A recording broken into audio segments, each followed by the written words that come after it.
To become the best at ruts, I have to do more than the best at ruts. And I bet the best at ruts aren't doing 100 ruts consecutively on a YouTube video. Thus brings the need to learn how to do ruts. And that's a skill I don't have.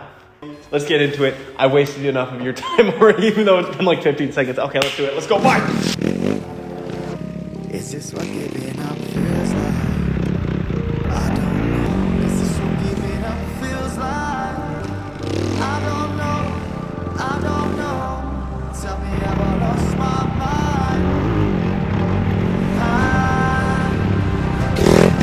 And I step my ground until the day I die. The first 50 were actually pretty hard because there were no like real ruts. There was only 1 or 2 ruts that were actually built before the first 50. But the rest of them kind of dug in a little bit, so I had to learn to get off the rear brake. You saw, once I got it was pretty easy from there. The next 50, the intentions are to keep my pressure on the foot and keep my hands in the correct position, using the correct grip and using pressure on the feet. Modulate my feet pressure to tilt the bike into the corner. Let's get right into it.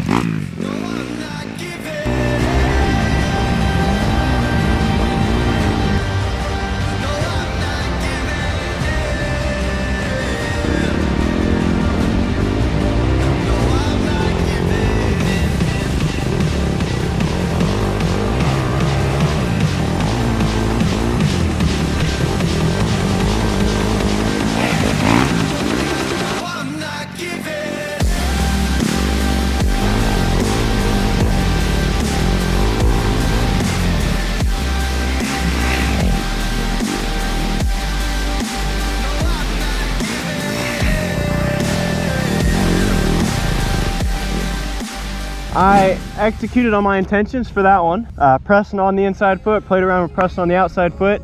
I was struggling with this one right here, but it's like a left-hand shallow rut. Kept coming into it way too fast. And then when I slowed down too much and I tipped over. And the one over there after like the roller, that's so much fun. Made it so much easier, but my head position really dictated that. Is I'm gonna focus on my head position. I'm not gonna worry about my hips, just worried about my head, keep my head over the bars. And we're gonna flip it around. We're going to the right this time so I can focus on perfect reps. Let's get right into it.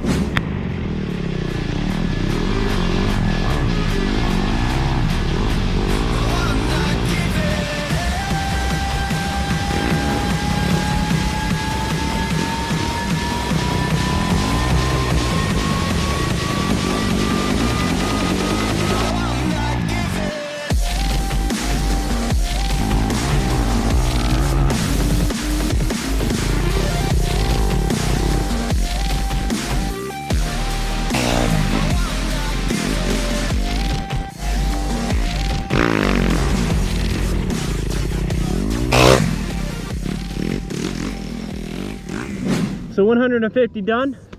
I executed my intention, kept my head over the bars. When I messed up, I fixed it the next run. I felt like it helped a lot. It kept my control over the bike. I came into ruts like being like a little, and then if I had my head over the bars, it just like flowed, and I pulled with my head. Let's get to the last 50 ruts.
"200 ruts later, what did I learn? And what can you guys do to get better at ruts, and what I can do to get better at ruts?" What I noticed going into this, actually wanted the flat track because there were no ruts. So as I committed to sticking to the rut, the rut developed better and I was able to hit the line better. I kind of knew what I needed to work on going into this rut session, this 200 rut session. You want to keep your feet on the pegs in most of the circumstances, except for like this deep one. I worked on keeping my head over the bars and my butt back, pulling my head forward and pulling my hips back. Makes no sense. I worked on hitting the same line every single time. Worked on pressure with my feet. I worked on head position, worked on hip position. I feel like I executed on all of them. When I did 100 ruts, the track didn't degrade. The track degraded more in the 100 ruts than it did here. And I think it's because the ruts I picked here, the spots for the ruts were a lot harder in some spots and a lot softer in others. So I'm trying to keep this interesting. I'm working more and more and more on making the videos interesting, interactive, and keeping your attention for longer. I hope I achieved at least some of that. Maybe you guys watched to 2 minutes instead of 1:30, because that's what I'm struggling with. You guys seem to like vlogs, but I can't do those all day long. So we're gonna try keep your attention for as long as possible in most of the videos. And if you made it this far, then you guys probably either like me or you're insane.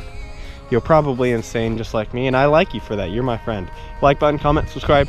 I will see you guys in the next video. Thank you guys for watching, and catch you later. Woo.